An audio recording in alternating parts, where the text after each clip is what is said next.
السلام عليكم البنات، مرحبا بكم في قناه اسباس هدى. اليوم غنوجدوا واحد الكيكه سامبل. هذه الكيكه ديال ايام زمان ديال المحلابات. غنبداو باش نسميو الله. غنحتاجوا الكاس ديال السكر، كاس ديال الزيت، كاس ديال الحليب يكون بحراره المطبخ، جوج ساشيات ديال الخماره ديال الحلوى 7 غرام، سكر بنكهه الفاني، وربعه البيضات تكوني خرجتيهم قبل، من الاحسن حتى هما يكونوا بحراره المطبخ، ولا فاغين. وغنبقاو نزيدو، انا غنوريكم ايطاب باغ ايطاب.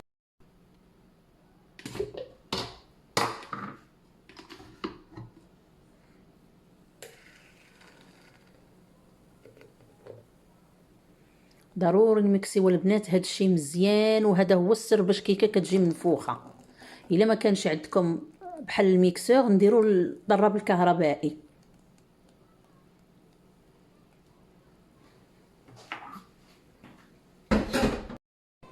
ودابا البنات غنبداو نزيدو فرينه بشويه بشويه، وانا في الاخر ديال الفيديو غنقول لكم شحال من المعلقه ديال لا فارين تيوتيليزي. وضروري ما تغربلوها البنات. حنا بالنسبه لنا حنا في فرنسا عندنا لا فارين في الويد ديال الكاطو، سينو ولا شريتو غير فرينه عاديه. انا كنشري فرينه عاديه كنغربلها، وكنخلطو بشويه البنات بهاد الطريقه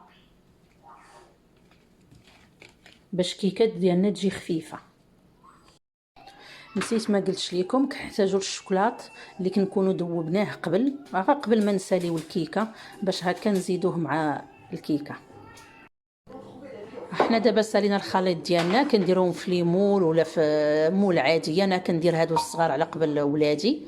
يا بخي كنكونوا مشعلين الفور 180 درجه. انا كنشعل الفوق والتحت حيت عندي الفور الكتريك.